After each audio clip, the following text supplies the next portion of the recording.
Tell me, this doesn't sound like The Sim. It does. I know. Choose your character.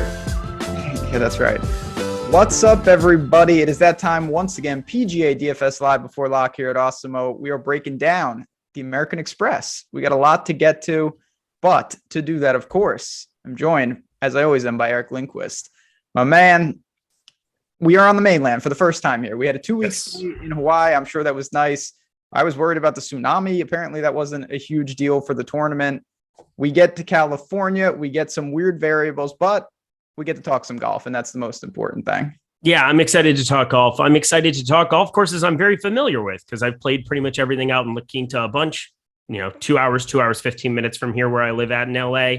Pretty quick John over. A lot of SCGA, so Southern California Golf Association stuff that you play out there. Family, friends from South Dakota, Minnesota. Everybody ends up there for retirement, family, friends, and whatever else. So Palm Springs, a nice place to be here in January.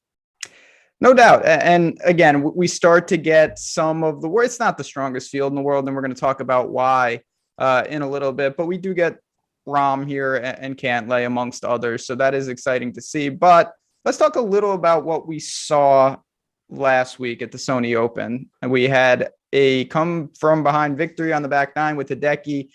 Henley kind of imploded, but Decky is Decky at the same time. Did you catch any of it? Were there any takeaways that you were interested in? Well, first of all, having played golf with somebody, you want to cheer for that guy. I wanted to cheer for Russell Henley, but it's hard not to love Hideki. The guy's an assassin. Him ripping driver there on 18 the first time around, and then the 3-wood in the playoff. I mean, there's nothing to say. The guy is an absolute freak. And if he leads the field in strokes gained putting ever, you're in a lot of trouble because he's going to murder you in every other facet of the game automatically. Yeah, I mean, that's just what he does. Decky's ability to get crazy hot with the putter is sporadic, but when he does it, it's extremely dangerous. So we did see that. Selfishly, Seamus, really key for me. That was huge. Played really well.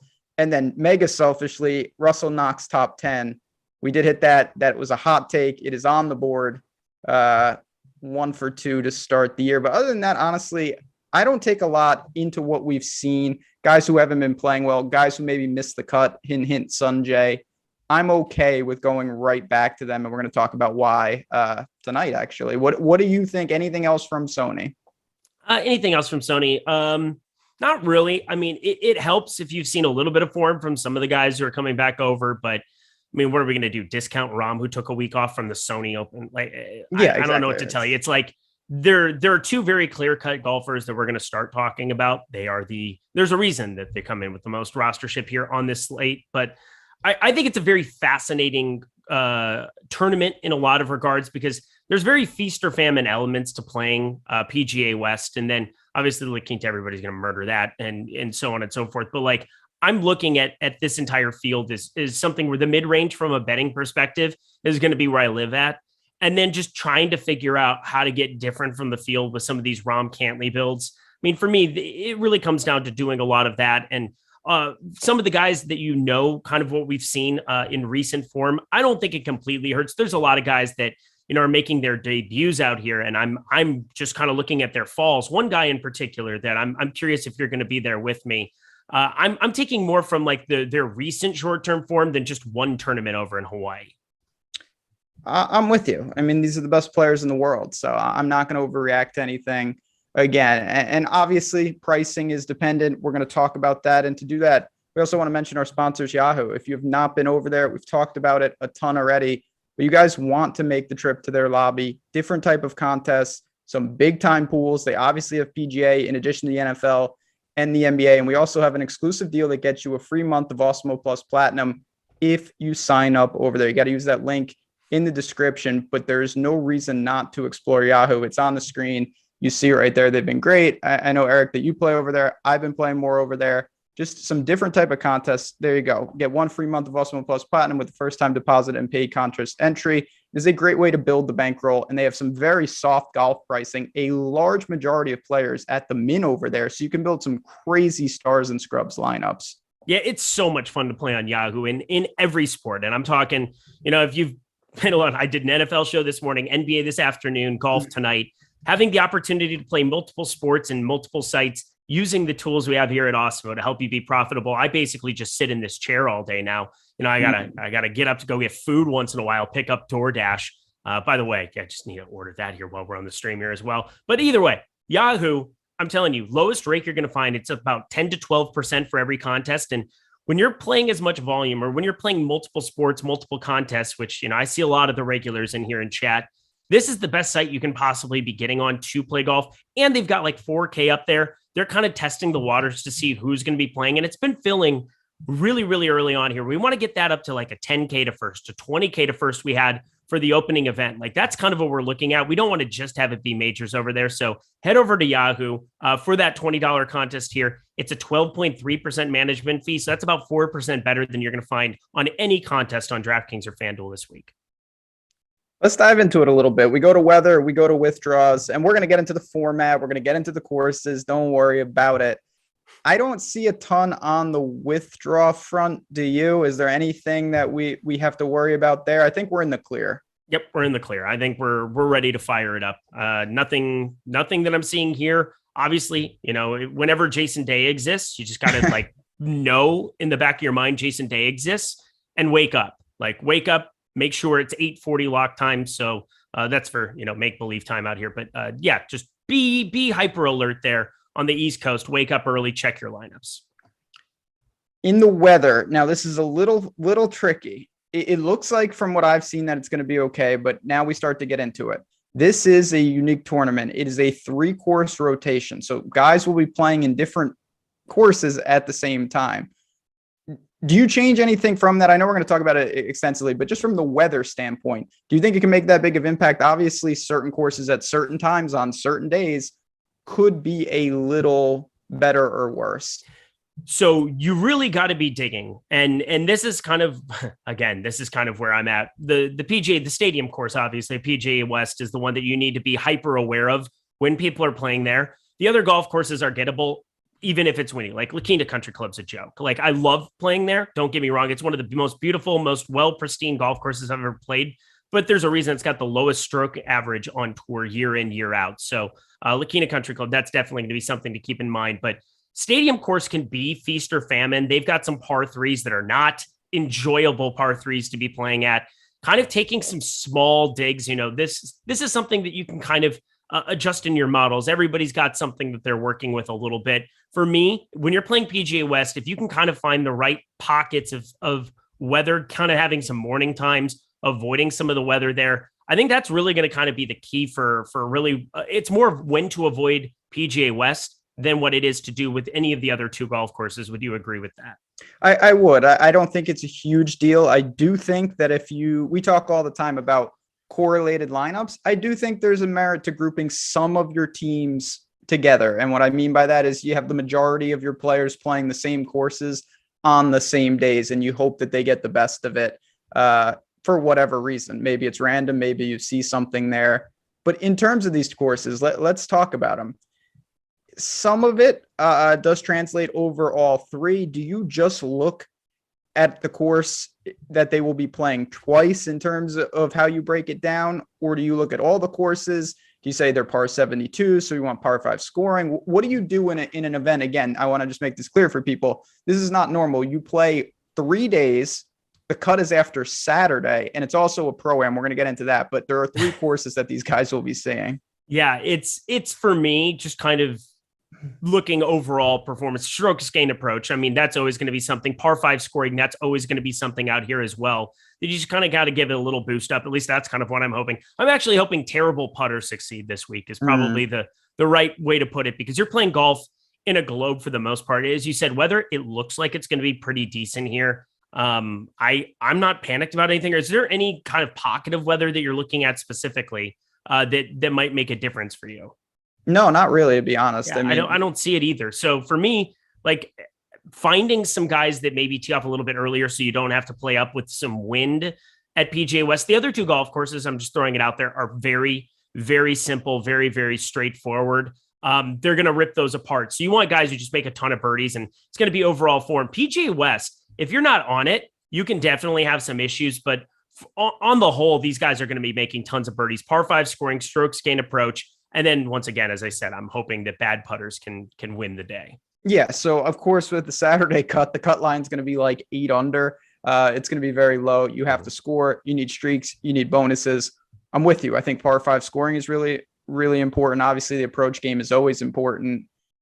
I don't mind getting aggressive with some like driver heavy lineups and things like that. Okay. I think you can be different here, but it also, again, you have to still like the players. I wouldn't take a guy who drives it far just because you have Finau and Champ in the lineup. That's great, but it's got to make sense still. So I would just caution people. Now, let me ask you this, another unquantifiable variable. It's a pro-am. It generally leads to very like long rounds. It's a different vibe. The pin locations are usually much easier because there are amateurs on the course. Do you factor that in? Do you do anything differently when you say this or Pebble in terms of the pro-ams, or do you say it's an unquantifiable variable? You bring up some good points because, like, obviously this used to be the Bob Hope Classic for anybody keeping track. Amex is now kind of what it is, but this has always been like a pro-am type deal. But from what I've seen, like just from walking around at this golf tournament in years past, because again, it's a quick John over. I've seen it multiple times. I'm not going this year, but there's no doubt about it that like you have some issues with some, like I think the pins are generally a little bit harder than what I would expect them to be. And from just having walked around, Lakina Country Club is super easy. They're going to rip that up no matter what. Looking at the stadium course, I would say some of the pins are because they got to keep it the same for the first 3 days. It's generally people are all going to know where all the pins are. So if you can wait to play PGA West until Saturday, that's generally a little bit of an edge because you kind of know how the golf course is playing at the most difficult track. So that'd be like the small boost. But once again, you kind of play the guys that set and that are suited for it. And you try to not get too hyper analytical in that regard. My only thing, and again, does it mean I won't play players who don't fit this? Absolutely not. But I would prefer that my guys have experience in a pro-am, whether they've played here or at Pebble. I think there is something to just getting into the intricacies of playing different courses, of playing 3 days before you're potentially cut. I'd like that. Is it at the end all be all? No. But honestly, I would like my guys to have some reps at this tournament. Even if they didn't play well, I think that can be useful. But at the end of the day, I guess the only words before we dive into the players, you can be a little more aggressive, I would say, because it's a hybrid between a traditional cut and a non-cut. The penalty for a miscut is only 18 holes. It's Correct. Not 36 holes. And that makes a huge difference, don't you think? It does. Oh, it's gigantic. And that's why we're talking. My favorite golfer on this list could finish DFL and it wouldn't shock me. And I still think he could put up a ton of birdies. So like legitimately, I mean, this is the kind of thing where you find some birdie makers. This is not going to be one of those spots where it's going to be playing some of the guys that just are steady eddies. Like you want some guys with some serious upside in this spot. That's the best players in the world are the best players in the world. Like Rom Canley, I don't think we're going to have any debate there that they are the class of the field. That's all you've heard all week from anywhere. That's not going to shock anybody. But that next tier is really, really intriguing because a guy like Tony Finau gets it rolling. And we've seen him, in some off-season kind of back and forths with John Rahm shooting 59 and getting the putter hot. And looks like it could be something that kind of catapults the beginning of his season if he's really in form like the way that I think he could be. Hard to really judge anything from the Century where it was very much birdie fest wide open like this. It's not that wide open driving at some of these golf courses, but for the most part, you want to have birdie makers because even those guys that make a bunch of doubles or have a lot of problems in other facets, they can make up a lot of ground with only the 18 that they would be giving up in the event of a miscut. Yeah, again, it doesn't mean just play anybody because you're still going to want 6 of 6 and probably need 6 of 6 barring something really ridiculous. But at the same time, if you've got a really good 5 of 6 team, you won't feel the sting nearly as much. But you know what? Let's dive into it here. I think we're ready to go. We're going to start talking some players now. We're going to start at the top as we do. We do our rank them. Basically, what I'm going to do here, I'm going to give you 3 names. I want you to rank them. I want you to get into the intricacies of the lineup building. And we're starting with the big boys. We've got Rahm. We've got Cantlay. We've got Finau. These are the best players in the world, best players in the field. Rahm is an absolute unstoppable force. Do you just start with him and not overthink it? or do you see yourself going somewhere else at the top? Depends on what kind of a field you're playing in. I mean, his security, he's minus 200 to finish in the top 10. Yeah, that's absurd. What? And it's probably warranted. I know it is, but it's Tiger-esque. Like that's what you're looking at. I mean, 5-1. I'm just saying that's like the level of that's the respect you're getting from odds makers in this spot. And there's no debate that it's warranted. I mean, you want to do some box score looking. He missed the cut at the Ford net. Who really cares about that? That was one of the dumber things ever. From what I heard, he might have been partying a little bit too hard up north. So just throwing it out there. Good for Jon Rahm. But either way, you just going through it. I mean, he's doing everything you could possibly want. The second at the Century was in the mix there. Weird to shoot 30 plus under and not get there. Such is life. The Tour Championship, obviously second, BMW ninth, Northern Trust third, US Open third, US Open 1, PGA eighth. I mean, we were looking at a ridiculous string of golf. And, obviously Byron Nelson, Wells Fargo, not pretty there, but like legitimately all of last season was just an absolute smash for him. Would have won more had you not had the issue where he ends up getting COVID at the Memorial. But I mean, this is the best player on the planet right now. There's really no debate in my mind for it. If you want to fade the best player in the planet, you're basically just saying, all right, I'm willing to throw X amount of money away by just straight out fading him. But like for me, I'm not willing to make that concession with a player who's playing like this. He's going to be in more than the 29.7% we're projecting him for of my lineups. Yeah. So his pricing is pretty soft, in my opinion. He's not even near 12. He's 11.3. 13. Yeah. Like they should break the ceiling for him in a situation like this. They are not. Next question. If you play him, does that deter you from playing Cantlay in the same lineup? Or do you just say, you know what, let me double up and then I'll find the cheapies? Sorry, I was just clicking. I'm playing European as well this weekend. It's little Tommy. I was just action. Like, why? I was like, why is Hovland? Why is he coming up? Oh, because I literally decided to dip into those streets like a sicko. But I mean, I've been doing this all week. Like you're looking at 69.50 when you click Rahm and Cantlay. Are there paths for it? I think more so in a field and an event like this where there's some birdie makers down here a little bit further. I mean, there's some guys high sixes that I'm more than happy to take some shots on. The other top tier players, like you're giving up the balanced build, but like the opportunity cost of the balanced build, like I'm already going to be betting a lot of these guys in this mid-range. I think that's where you can find some profitable numbers, the Ricky Fowlers. And for me, I don't want to say my guy yet because I'm waiting for it because I want to see if we're in the same page with him. I didn't see anything you had yesterday. But I'm looking at like a number of these mid-tier guys to be betting. I think that there's a decent enough grouping of players, low sevens, upper sixes. You can make it work. Problem is you're basically saying you're holding hands with a lot of the same lineups that I think will be doing the same thing. So considering they're both the two most expensive, I would shy away from it. I'm going to just be prioritizing Rahm. I know Cantlay likes it out here quite a bit, but I think just prioritizing the best player in the planet, doing that, figuring out the rest from there. So, and I'm in agreement with you. I think that starting with Rahm still gives you plenty to do, and he's just at a different level. If you don't go there, are you comfortable not using either and starting with Finau? Are you comfortable starting with like Sungjae? Where do you go if you don't click Rahm and you don't click Cantlay? Or are you not looking to do that in any lineups and you're saying I want one of the quote unquote big two?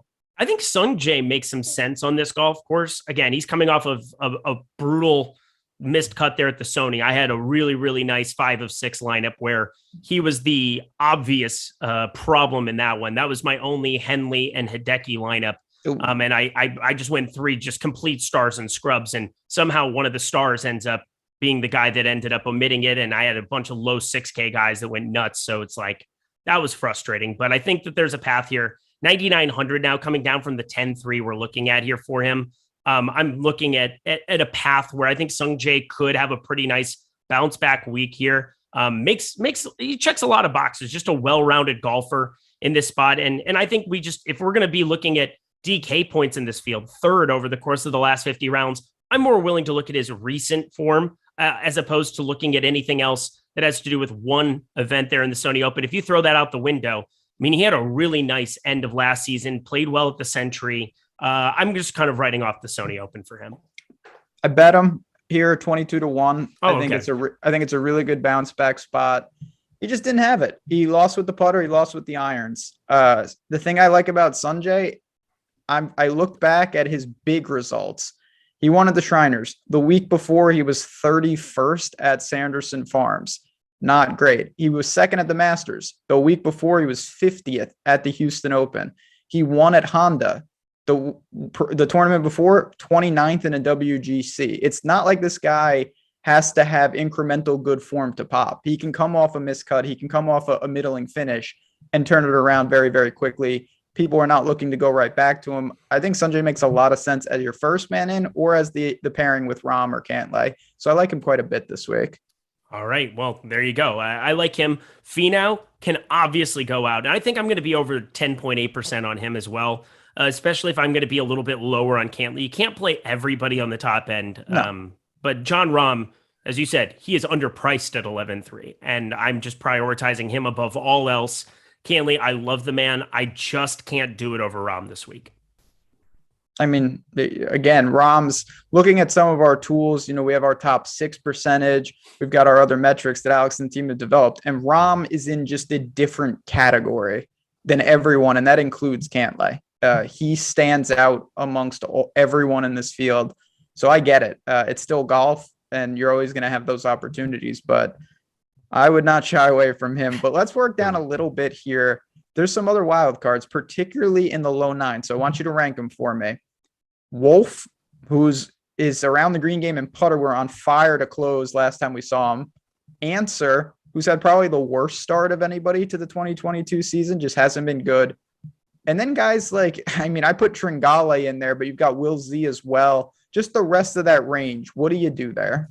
So my two-man partners, buddies with George Gankus, the coach of Matt Wolff, and they were out in Palm Springs walking around together and just said Matt Wolff is on a different planet right now, ball striking wise. Like flat out said that Matt Wolff is stripe show right now. So I'm always worried about a guy like this because again, timing always feels like this is just like maybe a good golfer bias where you watch his swing and the amount of speed he generates and the timing has to be really, really on for everything to be firing on all cylinders. But when it is, the man can roll the rock. I don't think people give him enough respect for how good of a putter Matthew Wolff is. If his ball striking is truly going to be somewhere where we're seeing some improvement tee to green, where that was really a massive, massive knock on him throughout last year. I mean, we saw some like -5 at the Northern Trust to start off the playoffs.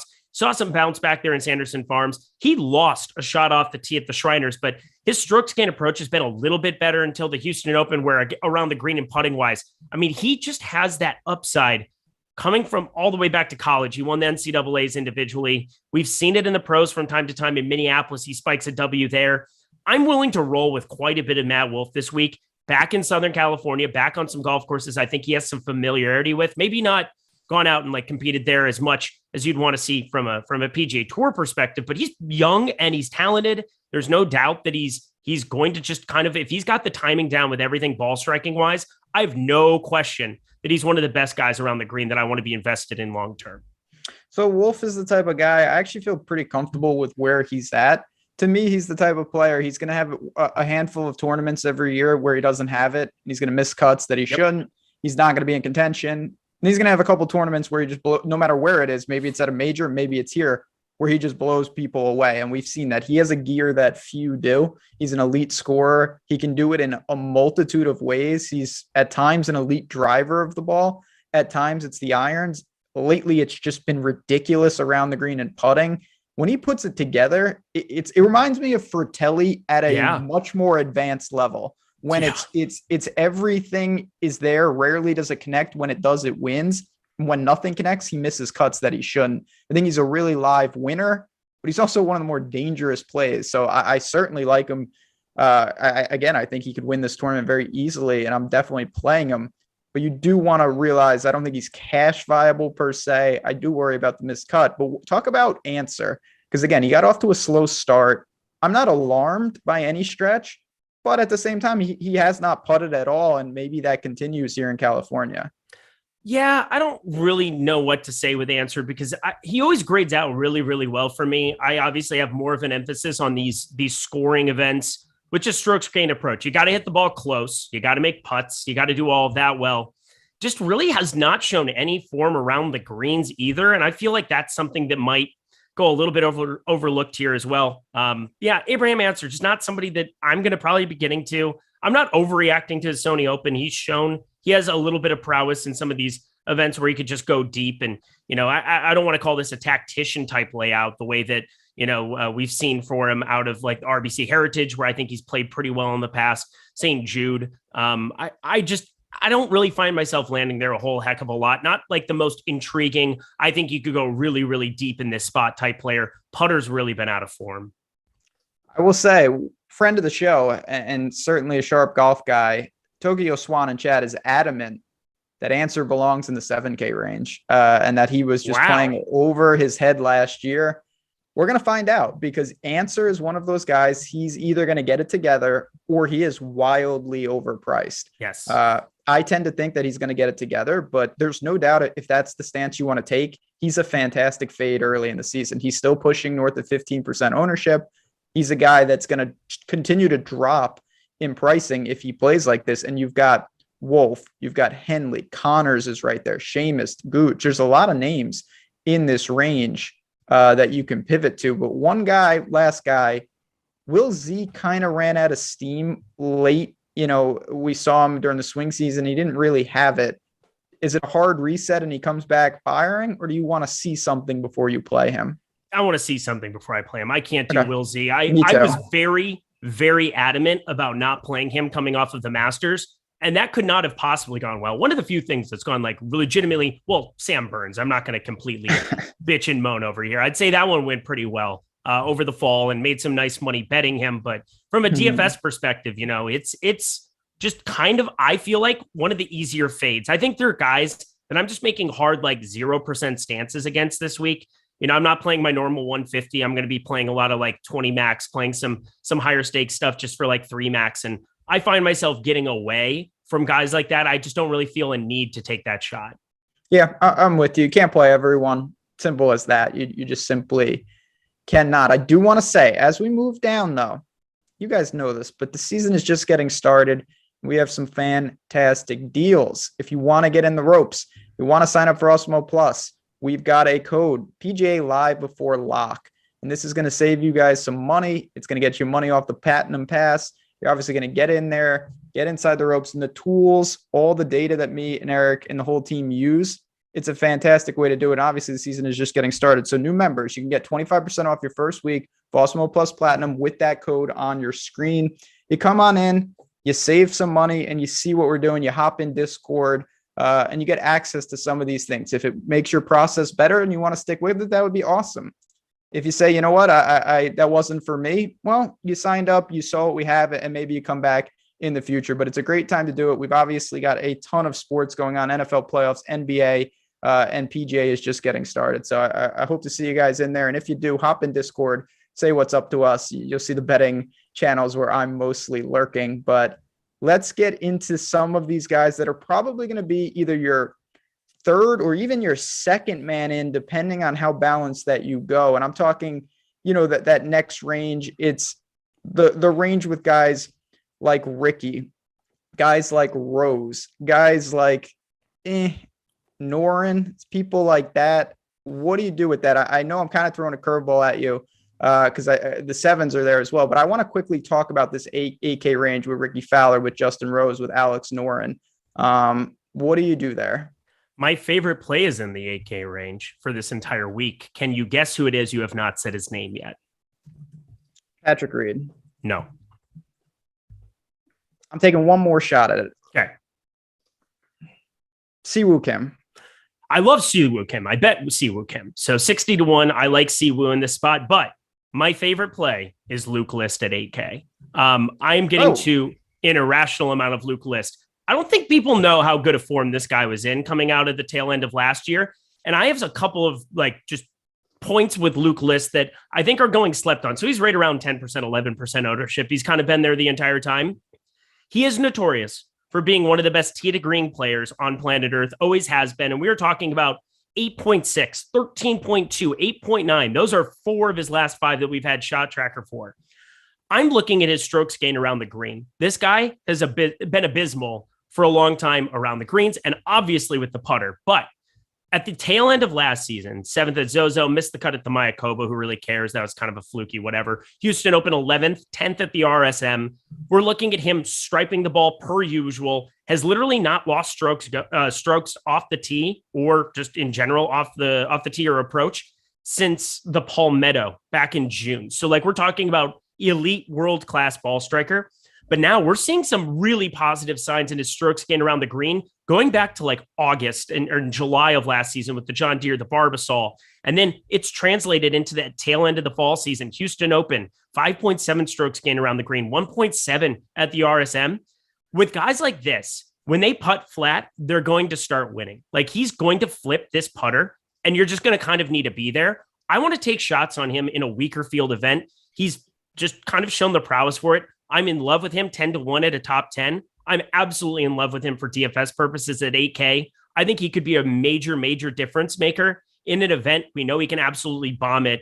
Having the ability to play him 54 holes guaranteed. And then with the upside, I just think he's going to be in contention. I think this golf course, this set of golf courses suits him really, really nicely. I think if he gets the putter going, you're looking at a potential winner at 8K. Well, I don't like Luke List nearly as much as you. I like him, but I'm very shocked to think that you think that the putter might be flipping potentially. I know that his ball striking, his around the green, interesting though, because I'm with you 100%. If he can be flat like he was the last time we saw him at RSM, he gained 0.1 strokes putting. That was his best in 6 months. We could see something. Everything else in this game is world class. I know that's Luke List and he's had his chances. Price is right. I just, it's tough, man. You know, I backed Kyle Stanley last week and he striped it and he was great. His price was a lot lower, but when you can't putt at all, it's impossible to get in the mix. He's going to have to hang around and make some putts if you really think he's going to tap into that. But that's literally exactly what we were talking about with Henley, where like Henley started to be like somewhat flat there. Obviously, I wish I was even a little bit higher on him because I've always liked him here. But looking at this Sony Open, I mean, it sets up like the same kind of thing where he went to the soft, found a little something there coming off of an unbelievably poor beginning to his fall when he went to the saw grip, went to the claw, and then he just spikes it. You know, he was kind of poor around the greens, but strokes gained approach, that can cover a lot of ills. And Luke List is just an absolute striper off the tee. I think strokes gained approach, we're just looking at him being a monster going forward. And I don't know, these greens in particular are not challenging. They're just not. They're not tour caliber difficulty greens. I think that bodes well for a guy like Luke List. You're selling me. This is good because I like Luke List in life too. So yeah. All right, let me get you just a rapid take here. Just you can give me a yay or nay, and then we'll get to Woodland and HV3 and Glover. But we got Rose, Ricky, and Noren mid eights.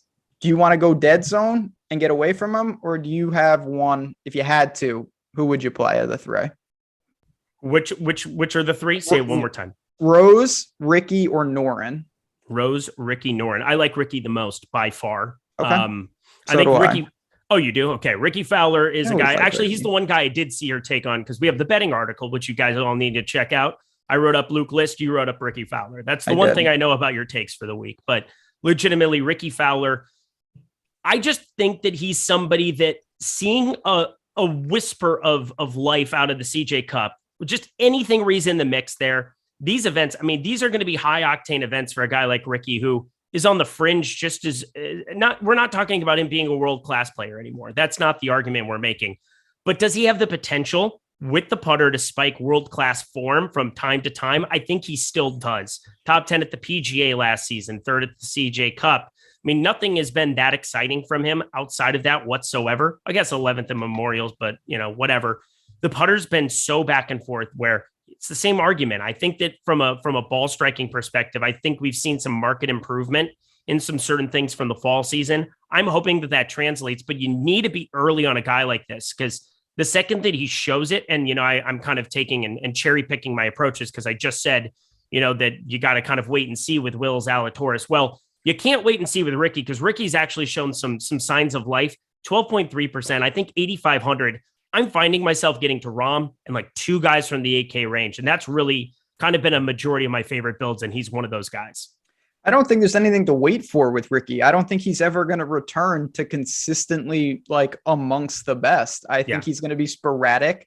And when he's sporadically good, he's going to get in contention. To me, the difference, and I said this yesterday, the difference to me between the very top tier and guys like in the Ricky range is not the ceiling, it's the floor. It's week in and week out. They're not consistent. When they don't have it, instead of making the cut and coming in 28th, they get cut. And guys like Rahm, guys like Cantlay, even when they don't have it, they seemingly hold it together and shoot 71 instead of 77. So with Ricky, if he pairs it together for a couple rounds, he's going to get in the mix. Can he sustain it for 4 rounds? Well, that's a question, but still in play for me at 85. I like Siwoo Kim. I like List. Now we're starting to climb down though, because I think you can pepper that range with guys, but now we get into the guys like Woodland, like HV3, guys in the mid 7K range. These are guys in the 20, cheap on Yahoo. You can really pare them down. Do you find yourself interested in Woodland and Varner and Glover, who was really good last week, or do you have other names in that pure mid range that you're saying, you know what, these are going to be anchors in my lineups? God, as bad as Woodland's been, doesn't he just like fit the mold of everything we're talking about? Where it is like tempting. 54 holes. And he'll miss the cut, but like, can he make enough birdies and who gives a shit? And hopefully he can get through the cut. Like for me, he like fits the mold perfectly of everything we're talking about. Atrocious form. Ironically played well at the CJ Cup alongside Ricky as well. They're top 10 there, but Mayakoba, Houston Open, abysmal. The putter's been abysmal. Just hit more stinger 2 irons out here. You don't need to hit driver absolutely everywhere around these golf courses. You're still going to have a ton of wedges in there. Gary Woodland, he's so much better than this range of golfer if you look at long-term form, but just has not had it here whatsoever. I don't think I can be on a wait and see approach. I think I'll probably fire up a little bit here. For me, he's garnering a little bit of attention, but nobody's getting that much popularity in the 7K range. Everybody is kind of living in that 9K, and obviously with the 2 studs up top, trying to take their shots in the low 7K range. So kind of a dead zone. I'm willing to try to take some shots on him. Hadwin is there, and I think he's getting a lot of that ownership. I would rather pivot and take the flyer on Gary Woodland. He's $29 on Yahoo. I think that's a good price. I think 77 is fine on DraftKings. You're betting on, and we're going to talk about Jason Day soon enough. And obviously there are certain guys, if you take the long-term view, they look wildly underpriced. If you take the short-term view, you wonder why they're even on the tour. Again, with Woodland, it's tricky because Glover clearly is in better form. I mean, we saw it just last week. The guy was unbelievable. He gained 9.5 strokes at the Sony Open on the approach. If you want to go right back to that, I think more power to you. I'm not shying away from it. I like Glover as well, but don't just forget about Woodland. If he is healthy and ready to go, I think that's a good price for him. Any feel on Varner, on Lanto, on Doug Gim, these types who are sitting there? I don't have like a strong stance on anything. I think there are certain points you can talk to for why you might like them. We saw a decent enough fall out of Lanto Griffin. I know he played well at the Shriners, the Zozo. I think he played all right at 2. So, I mean, we're talking 2 top 10s there. It wasn't great at Houston Open RSM, but like Lanto Griffin is a guy that has spiked some upside here. Like top 10 type upside. I'm not like that enthusiastic to be going his direction. I think Varner, just by name recognition, people do like to play him quite a bit. And, he's 10th in DK scoring amongst this field over the course of the last 50 rounds, over the course of the last 115th. So like, he's just another guy that I think could make enough birdies to be viable. He went on a string of top 15s there in the fall as well. A lot of guys to kind of like pinpoint. We haven't seen them in a while. And so maybe they come in a little bit lower on than they would, but I don't know. Something tells me that they're going to garner more attention. If you're going to get 5% Harold Varner, I'm actually pretty excited to get to that.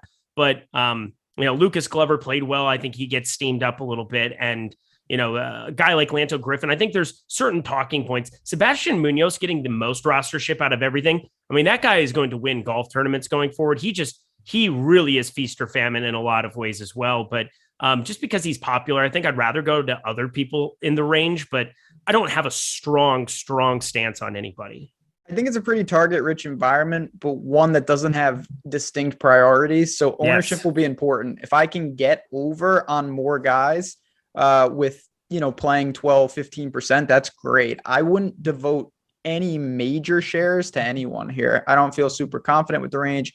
Part of the reason I'm coming in under on Hadwin, I just, it's not that I hate the play, but he's a little more popular than some of the guys that we're talking about. I want to throw out one more name. Michael Thompson he's covering around 10%, which I'm not thrilled with. He's playing very good though. There's no doubt about it. He was fifth at Sony, and he's also got some show here. The guy's got experience at the tournament. He was fifth here in 2021, ninth in 2019. He's normally a Florida guy, a Bermuda guy. Anything chasing the rare and possibly lethal combo, course history, current form. Yeah, I don't know what, but Michael Thompson, I'm always going to like because I bet him, was it 2 years ago? He played at the 3M in Minneapolis, and that was one of my bigger hits. And there were just like some things kind of pointing his direction that week, coming off of, I know he missed the cut the week before that. But he's just a guy that from 2 years ago, I have good juju going with this guy. That being said, I had 0% of him last week. So maybe it feels a little bit chasey to just say, oh, I like him now this week. But as you said, the putter, it's nice to see some form there. Never going to be somebody who blows you away off the tee, just kind of a short knocker and can really spike with the approach from time to time. But long term, it has not been there with the irons here. So I'm going to stay away just because, he's garnering a little bit more of the attention. But if you can point to that strokes gained approach and just say, oh, he's going to be gaining 6.5 strokes, everything else he does is pretty decent within his golf game, aside from the driving and the occasional spike weekly, he'll get going. But yeah, not the most intriguing play. I think I would rather go to other people considering he's actually getting attention. Fair enough. It didn't stand out. I'm indifferent. If I land on him, great. Priorities. That's the way I feel about you said it the absolute best way you possibly could. It's a target rich environment with no priorities. I don't think you can put it better than that. Fair enough. Let's keep it moving then. And now it's time. I was thinking about when should I ask for some love, ask for some likes? It's right now because we got to talk about Jason Day. So before I do that, if you're new to the show or you're a loyal listener, obviously that's what makes the show great. We have a great community. If you can hit that like button, helps keep the show going, helps show the support. We appreciate it. And if you want to be part of the channel, obviously just press subscribe. We'd love to have you as part of the community. We've got a ton of content here. Eric, me, the whole team doing a ton of shows on a ton of different sports, and we enjoy each and every one of them. So simple as that. Hit that subscribe button, hit that like button for us now. All right. We got Jason Day. Starting just laughing right off the bat. Because I don't understand this. This is not like I genuinely have questions about this. You have Jason Day. Yeah. You have Troy Merritt, who I kind of like. I couldn't pick Taylor Moore out of a lineup of one. I don't understand what is going on. Why is he popular? Am I missing genuinely? Am I missing something with this guy? He obviously is playing decent golf through the swing season.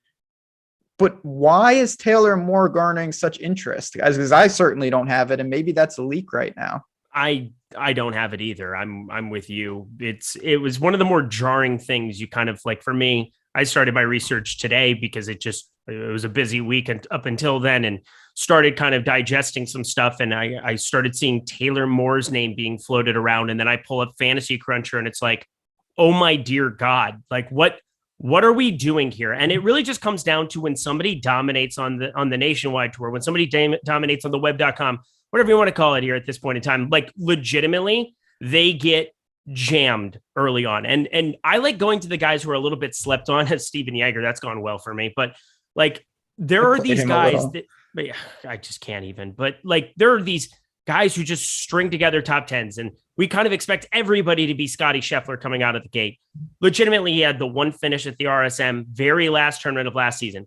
If you remove that from the pool, what do you have with this guy? Like, I don't see it. And maybe he's a world beater or something, but looks like the irons in his small. We've got some 2017 data from the Shriners and Sanderson Farms and the Canadian Open from whatever, but it looks like just, around the green, decent putter, but strokes gain approach just isn't there. I'm not going to play a 15% guy that doesn't hit his irons like at least decently well compared to tour form. I'm willing to just make it 0% on him this week. Count me in as well. Just don't see it. If he beats me, he beats me. Can't play everyone. Give me Denny McCarthy, Patton Kazire, Corn Ferry Tour, of course, that's what it is. But I'm just saying, I just spaced because I'm just tilted. 15% of you guys want to play Taylor Moore. Best of luck to you. He also does strike me as the age-old, everybody thinks that everybody else is playing Taylor Moore and then nobody's going to play him style, there is a chance that that happens tomorrow. But regardless, even if he was lower owned, I would rather play my man, Troy Merritt. I've been playing this guy tail end of 2021. He's coming in having made 3 straight cuts. He's made 4 of 5, every finish inside the top 30. He can get crazy hot with the putter. He's a spike putter, not going to be popular. Sign me up for Troy Merritt, but the time has come. What do you do with Jason Day? He's 7,300. It screams underpriced, and it also screams overpriced at the same time. Yeah, you play him if he's going to be sub 10%. You play him. I'm going to play him. 7,300 for Jason Day. I know he's been atrocious. He played well in that 2-man event there for a hot second with Mark Leishman. That was enjoyable to watch. I don't know. I'll play a little bit. I can't. My thing is that it's a 7,300 Jason Day. It's always been a question of health. Doesn't it just look like in his recent run of tournaments from the end of the fall that he just might not have been healthy because he's just never healthy? And maybe like you play him at the beginning of the season until he like breaks his back. I just think the question right now, and this is why he's in play because we don't know, is it a thing where he's just not healthy full stop? And unfortunately, he might just not have it anymore. I hope that's not the case. I'm a big Jason Day fan. I just don't know if he's ever going to be able to putt it. First of all, he can't putt like he did, and that is really concerning. So he's got to get that back. I'm willing to buy at this price because the opportunity cost is not playing Troy Merritt or Patrick Rogers or Kazire. Like you're not asking, am I playing Justin Rose or Jason Day? Am I playing, Taylor Gooch or Jason Day? You're talking 4th or 5th man in most lineups. Yeah, it's a big difference. Like there's a drastic difference between the two. I mean, there are a number of other shots that I want to be taking. I have a sicko 7,100 Danny Lee take where I just think that he makes sense on this kind of a slate. So we're looking to find some extreme value, especially if you're going to be pairing, I'm not going to be going Rahm plus Cantley as much, but like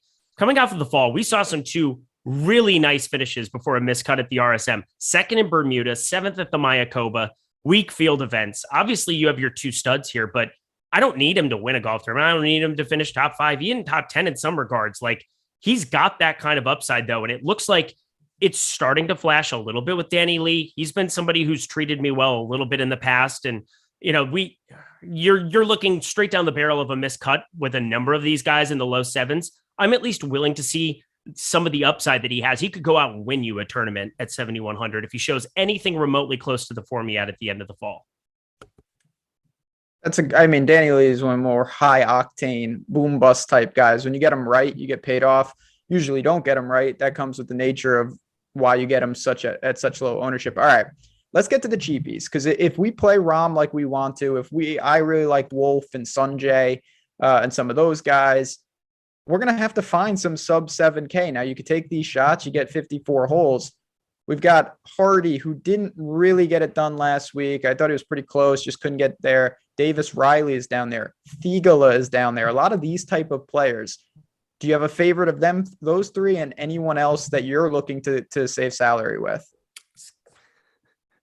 I mean, everybody you say here, and I always recommend guys, and then you get it on Twitter where it's like, well, obviously you have to understand a lot of these builds, you got to find some 6K guys to sprinkle in if you want to play Rahm. And so I'm finding myself gravitating towards guys like Scott Stallings. I'm taking some shots. I think Henrik Norlander makes a lot of sense. I can't believe he's 0.8%.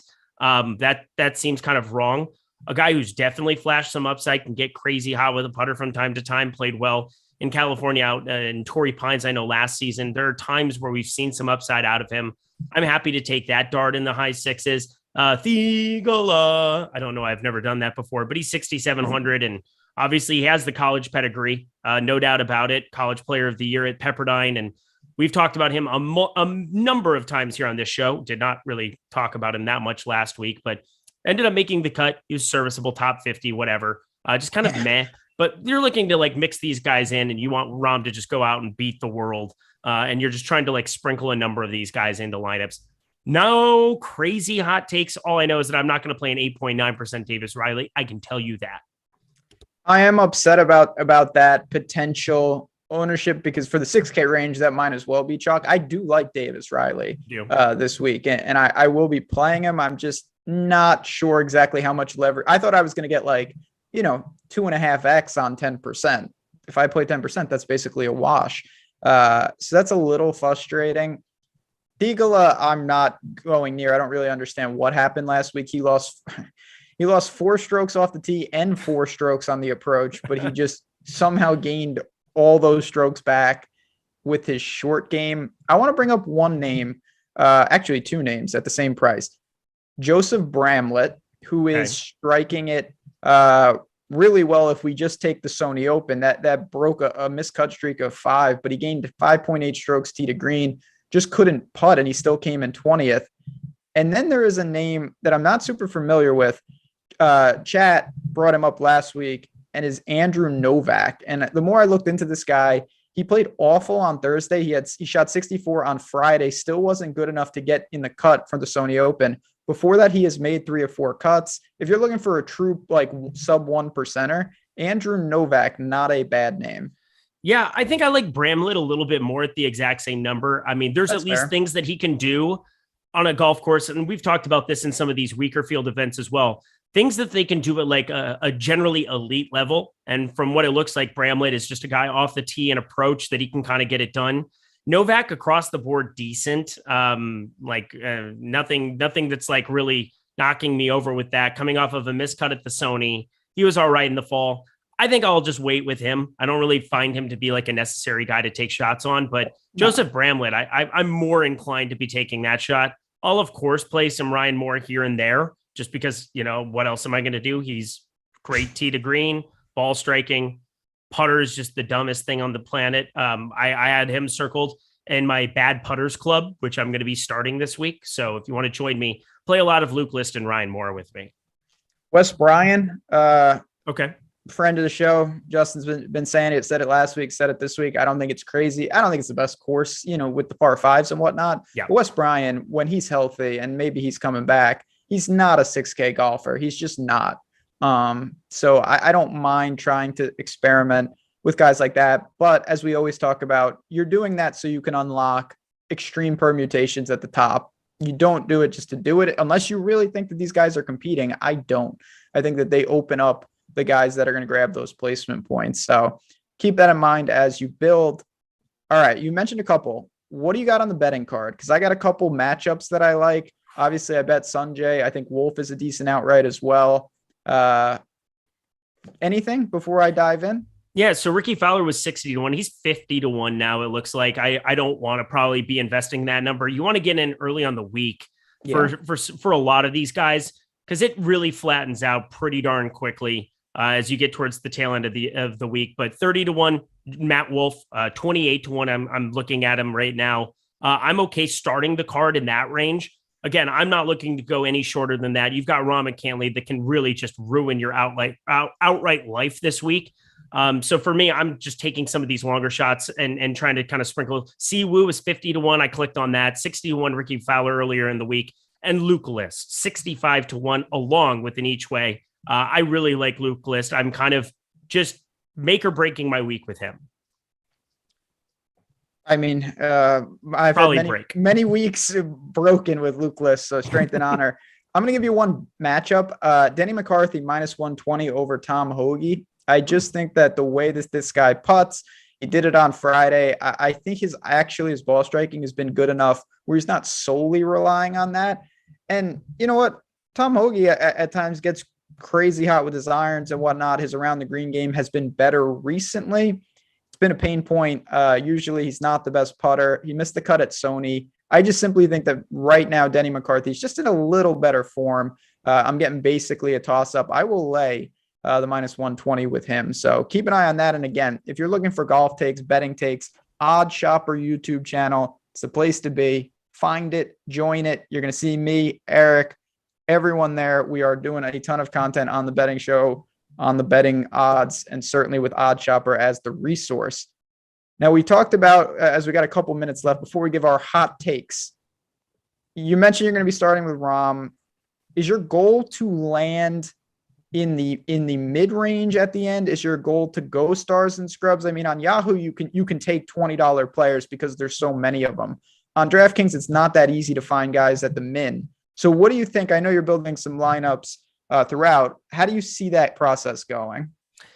For me, just I guess I need to kind of have you specify that a little bit more. Like for me, like starting with Rom, I find myself landing on a lot of him, and I said that 8K range is just for me kind of where I'm landing constantly. I'm hoping the 9K range. We just came off of a week where I was in love with power. We both were very, very fortunate to be on the right side of that. Could have been an even worse week for me had I not gone that direction. So well done by you kind of pointing that one out. Matt Wolf is kind of the other piece at 9K that I'm actually going to be invested in. And I think that there's paths to start with Rom, Siwoo, Wolf, and kind of have that be your build. Obviously, Luke List is a name I'm landing on quite a bit, but John Rahm kind of forces you into a lot of identical builds. You just need to be very cognizant of what ownership is on whoever you're pairing him alongside. You don't want to be going to the absolute chalk spots in your first three pieces because you're just kind of in line with everybody who's got the upside there. So for me, I'm more inclined to get different in those second and third spots and kind of get towards the chalk because there's no chalk that you're really pairing in the 7K range, 6K range. I mean, we're talking the one guy, Taylor Moore, that's just not even in the pool for me, that's garnering anything over double-digit ownership. I guess Cagely, he's always garnering ownership there. So I think it's a lot easier for me to get different with those second and third pieces in than it is for me to want to just like play the chalk on the back end because you kind of are forced into a lot of identical builds. Yeah, that's more than fair. The thing that I kind of am experimenting right now, if you omit the 9s with Rom, you can really do a lot. You can double up in the 8s. You can land in the 7s as your last man in. You could even go Rom and like 5, 7K guys. I think that's kind of an interesting build. Not a lot of people are going to do that. More traditional build, I think, is going to be Rom or Cantlay, then one of the 9s, and then, a combination of the 7s and the 8s, and then one high 6K guy. I think that's probably the chalk move. Davis Riley will come attached to Rom, I think, pretty strongly this week. Agreed. Yeah, and that's not what you want. You don't want that at all. You do not want to be attaching your bottom end chalk to the exact same top end guy. Like deviate one of the two. I'm more comfortable deviating the bottom end. All right. It is time for hot takes. It is time to give me a minor victory lap on Russell Knox, baby. Yeah. I hit that top 10 at 12-1. It was fantastic. I got that number thanks to New York betting being here. I had the option to shop that, and I got a really good number there. I was really, really happy with that. So I got a little breathing room. Do you have a hot take for us as we duck on out of here? I don't have like any crazy hot takes. Again, I like to be the guy who comes in and says 59 on certain spots, par 70. I thought somebody could get it done last week. Thought Kevin Na was going to do it right out of the gate there first round. Didn't end up coming to fruition, but I digress. I will say the one guy that I'm kind of finding myself gearing towards, obviously, besides a Luke List, kind of in that 7K range. I mean, Sebastian Munoz, 7,500. I kind of glossed over him. I said that he's very feast or famine. I just like the feast portion of the program for a guy like this because you're generally not having the numbers at sportsbooks kind of reflecting what his true top 5 odds should be for a guy of this kind of caliber. I'm going to throw top 5 Sebastian Munoz into the mix. Okay, that's a good one. I mean, he can get crazy hot. No doubt about it. This isn't again, I'm trying to keep the streak going. This is not even that hot of a hot take, but with Adam Hadwin being a very hot topic, he's got the course history. You've got Pendrith. I'm going to say that the top Canadian in the field is going to be Adam Svensson. He had a real good showing at Sony. He came in 7th, 6.1 on the approach, gained another 3.8 with the putter. That form is out of nowhere. So maybe that was just an outlier, but I have a feeling he could keep it going. The more I looked at him, the more I liked. I'm not saying I'm going to get to a ton of them at flat 7, but I will call him over Hadwin, over Pendrith, over Sloan. If there's any other guys in the Canadian ranks that I'm not thinking of, we'll put Graham DeLette in there. He's not in the tournament, but why not? Adam Svensson, top Canadian. What do you think about that? Plus 600 is what I just saw. Are you seeing anything bigger than that? I'm not. I'm in that 5 to 6 to 1 range, and I'm okay with that. I think that is a worthwhile bet. If you're building a big card and you want to have some fun, that is a interesting one to tackle. Yeah, I think it's always fun. The nationality props that you guys can see on sport, they're really, really fun. I've done like a lot of continental Europeans back in the day for stuff.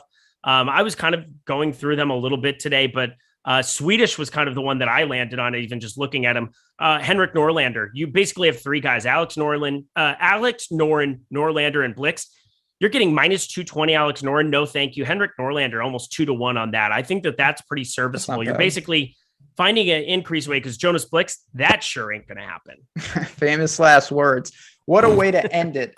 All right, friends, we are up. If you have any questions, at Eric Lindquist, at JazzRazDFS, handles are there. Good luck. Thanks to Tyler behind the glass. And again, stay tuned for more content from betting to DFS to everything in between. We will be back each and every week. Hit that like button on your way out, and we will talk to you guys next Wednesday.